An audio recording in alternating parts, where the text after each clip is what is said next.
just climb up this ladder, see if we can get a shot of that plate that I'm talking about. There we are. There's a few leaves there. Obviously I've got to, you need to maintain the leaves in the gutter. But this is the plate I'm talking about. I just got a profile of the guttering, put this plate in the centre, and there I've siliconed all around it except for a small section down the bottom. There was a little hole there, you probably can't see it. So in heavy rain this gutter fills, backflows in that direction to fill the tank. When the rain stops, or is just a trickle, it will trickle down through the hole in the bottom of this plate and run in that direction, because that I had to do that obviously because that end is higher than there,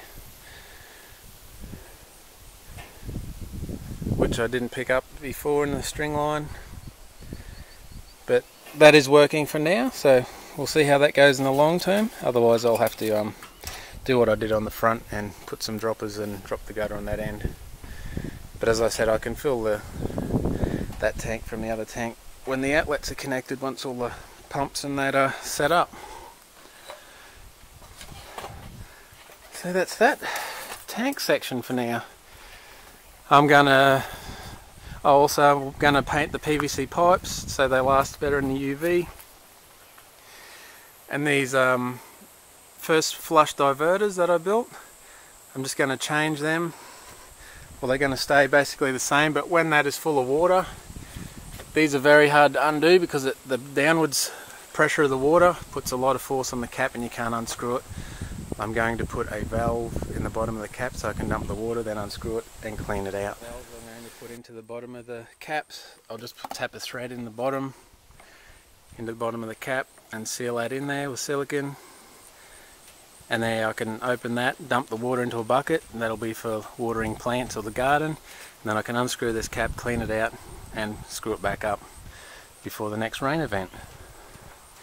So that's a bit of a modification I'm doing to that. I thought I'd just try that first flush pipe, and we'll see how that goes. It's all experimental. Just been doing a bit of mowing this morning.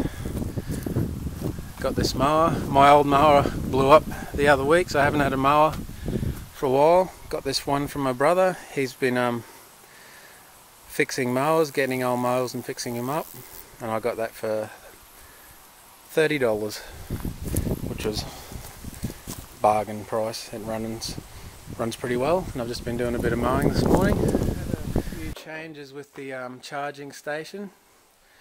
There's that battery I think is on the way out. As I said before in an early video,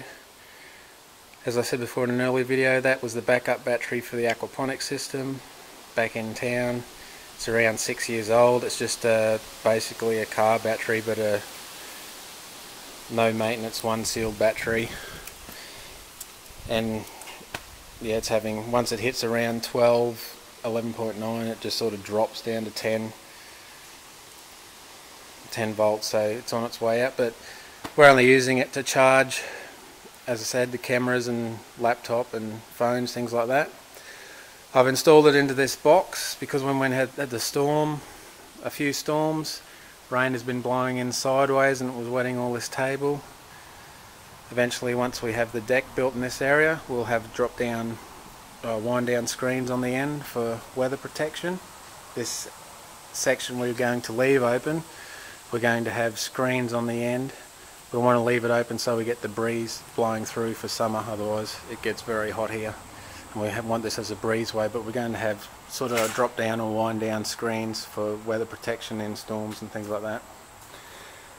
So what I've done in here, I've just put the inverter, all the charge packs, you got the solar controller, and I've added this battery extra, which is a battery reconditioner. A pulsing unit pulses the battery, supposed to remove sulfate buildup on the plates of the battery. This is a 12 to 48 volt model, so I bought this as a trial, but that will actually be going onto our main unit for the house, as it can also run on 48 volts, and the voltage for the main house or the battery supply will be 48 volts.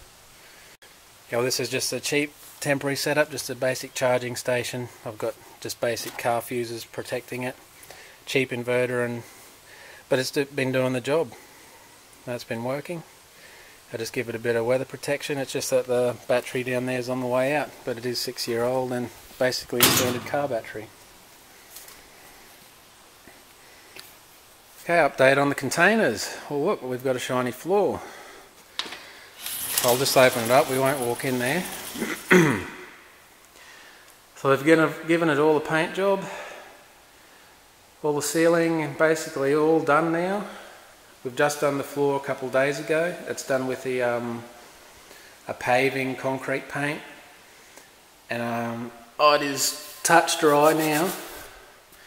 But you're supposed to leave it at least 4 days for light traffic, up to 7 for heavy traffic.